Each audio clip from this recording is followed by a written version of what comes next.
I have with me the Galaxy S7 Edge from Samsung.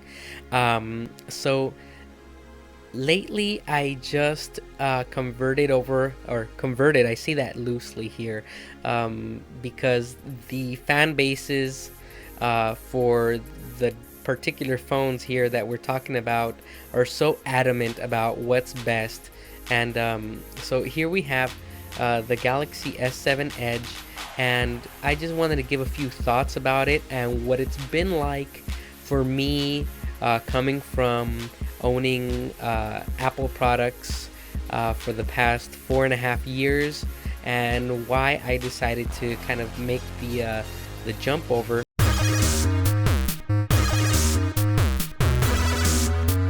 First and foremost, I just want to say my first smartphone was not an Apple. It wasn't an Android. It was a BlackBerry. It was a really cool phone for its time. It started to show its age pretty early, and then I ended up getting an iPhone 4S. The iPhone 4S was an amazing phone, a wonderful phone. I would still recommend it if only it could have a processor up to date. But as far as size and everything else goes, it was a good phone. It still is a good phone, and I enjoyed it very much. Now, I got used to its operating system over the years. It's very intuitive. Now I'm talking about the iPhone here. It's very intuitive. It has a lot of features, and one of the things I keep hearing from Android users is that iPhone gives you less options than the Android operating systems, and therefore it's not as good and not as customizable. What I want to say is, first and foremost, it does have all the options in it as far as applications go, and its abilities. However, what it doesn't do is it doesn't cater to your particular preference when it comes to the way you want it to look. And this phone, this operating system with Android, obviously it's no news to anybody. You can pretty much customize it to look however you want. In my particular case, I am a techie. However, I also am a designer. I like for things to look slick, smooth, and easy to follow. Initially, the operating system for this, I did not like the look of it. It looked like it was more like a personal computer in a way, and that's fine. But as far as just design goes, it's not very easy on the eyes, because every single icon on screen looks so different, and it was different sizes, different crop on it. So you name it, and this phone allowed it to happen. However, that's where the customization that this phone has, this operating system has, came into play. I was able to customize it just enough to where this particular phone does appear to be like an iPhone, and I'll show you right now. I'm gonna put the phone off screen because I don't want anybody to look at my password for unlocking the phone. And here you have it. This is the initial screen for it, and as you can see, I customized the buttons so that they look more like rounded squares, kind of like what you would find in an iPhone. Now I will show you the iPhone side by side so you can see what I'm talking about. Also, I'm getting my iPhone ready as well as we're speaking here, so you could see the rounded edged squares right there, and the rounded squares here. So I was able to make it look very similar, very cool styles. So I'm liking the operating system on this already, just because it offers a lot of options as far as the way you want it to look. It does all the same things I'm noticing that you can do with the Apple phones as well. So as far as the conversation there, at least initially, um, these initial first few days that I've had this, it does everything that the iPhones do, except what I do notice, it allows you to do them in different ways.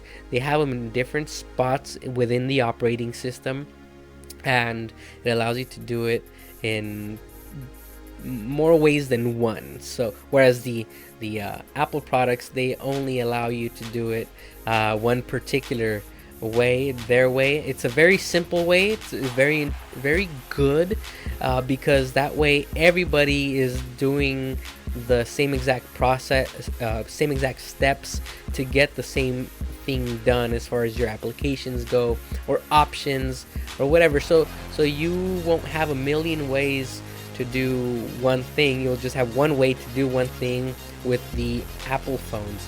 But with this, it gives you many different ways of doing the one thing, which can complicate things for those that are technology impaired, I guess. However, for the more techie people, this will definitely be the preference. Now, I chose to go Android because I like to experiment with different technologies. I really enjoyed the iPhone. It was definitely just a pleasure to have it, and it did everything, and it did it really well without crashing. It did slow down towards the end, but I'm sure that this is definitely, in all seriousness, not something to be compared with a phone that's 4 years or 4+ years old. So this is going to be more compared with the iPhone 6s Plus. So I'm sure that the 6s Plus and this are very comparable when it comes to speeds, and when it comes to the features that they have, applications, and all that. It just comes down to whether you want to be able to do things your way, or allow Apple to kind of simplify things for you and just kind of go with the flow and not have to worry about going into a lot of setup to get things working the way you want to working. If you just want things to work, just to work and not have to worry about all the ins and outs of how to get them to work, then perhaps Apple products would be best suited for you. But I am enjoying this. I love the battery life on the S7 Edge. It has a 3500 milliamp battery, I believe, 35 or 3400, which so far in my initial testing, it has lasted about 6 to 6.5 hours of full blown extensive use. So that's great. In terms of real-time usage, I guess you could say, a real-world usage, I can have it at 100% in the morning when I wake up at 6 in the morning, and then by around 11 at night or so, I'm still left over with anywhere between 5 to 15% of battery life. So that's pretty impressive, actually. So this will last me about a day and a few hours, as far as the battery goes, which is excellent. I don't have to worry about carrying a charger everywhere I go and charging my phone every few hours. So this is great. It just kind of simplifies life a little bit, you know. And the other thing about this phone that I'm really enjoying is that I don't have to squint as much as I used to look at things on the screen. It just has way more real estate. Obviously, when it comes to the real comparison with the 6S Plus, it's gonna be the same. So no real advantage there. The edge screen, it's gonna have. I'm still kind of getting used to the the um, the added feature of the edge screen, which is really cool. I actually am kind of digging it, getting used to the whole thing, and I'm enjoying it. I'm enjoying my time with this so far. Getting to learn the new technology, getting to be able to customize things according to the way I want them to look. Most importantly for me, always in a smartphone, has been the photographic quality. I come from a photography background, so photographs are very important to me. I don't have a big, heavy, 4 or 5 pound professional camera with me at all times. So my fallback is whatever's in my pocket. And what's always in my pocket? It's my phone. My phone can double as really inexpensive, I guess you could say, photographic camera, and also for video.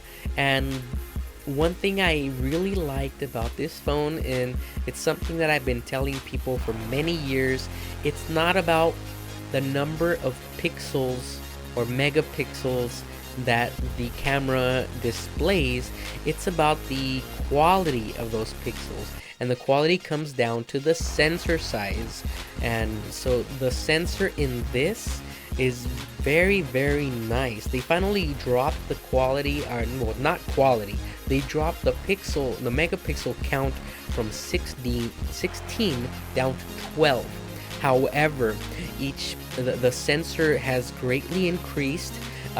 It's a dual pixel now, so every pixel that this camera captures is now gonna be measuring for depth of field, so that it can focus, and it focuses almost instantly. It takes just a fraction of a second to focus whatever the subject is on the screen using this phone, which is excellent. The low light on this is still very grainy. However, compared to other phones in this category, it performs very, very well. I mean, obviously you're not spending $4,000 on a professional camera that will capture great low light images. You're spending just under $1,000 on a smartphone that happens to have a camera as one of its features. So that's a very good thing about this phone. Low light images come off looking really nice. Not excellent, obviously, because you otherwise would be probably having to pay more than $2,000 for a phone that's going to have great low light performance. But considering the price, this is very good in terms of image quality in low light. Image quality in typical light, which would be like daylight or indoors with bright lights, this does an exceptional job. The average person probably won't be able to tell between a picture taken by a camera like this one and a picture taken by a camera such as the Canon XT series, which they're not professional grade cameras, but they're I guess you could say prosumer or consumer level cameras that would typically cost you about $1,000 just for the camera itself, which the average person probably won't be able to tell the difference. This does a great job. This little camera is excellent. Now that's the main thing I liked about this phone: camera and battery life. The operating system coming from Apple products, for me it did get some time to get did take me some time to get used to it. However, I picked it up quickly and I'm enjoying my time with this, and I'm going to keep enjoying my time as I keep learning more about the little nuances and details for the Samsung Galaxy S7 Edge. Thank you very much for joining me today. Remember, daddysgametime.com is our website. You can Reach us there for your latest and greatest about gaming, movies, and pop culture and technology from a daddy's perspective. You can follow us on Twitter, on Facebook. We're also on YouTube and Twitch, where we do live game streams and also pre-recorded game streams. We have our weekly show. Typically, we have them and we stream them live on Mondays, or you can see our pre-recorded shows on YouTube. All keyword Daddy's Game Time. Thank you very much for joining me today. I'm Leo, and as always, remember to love your families and enjoy your entertainment.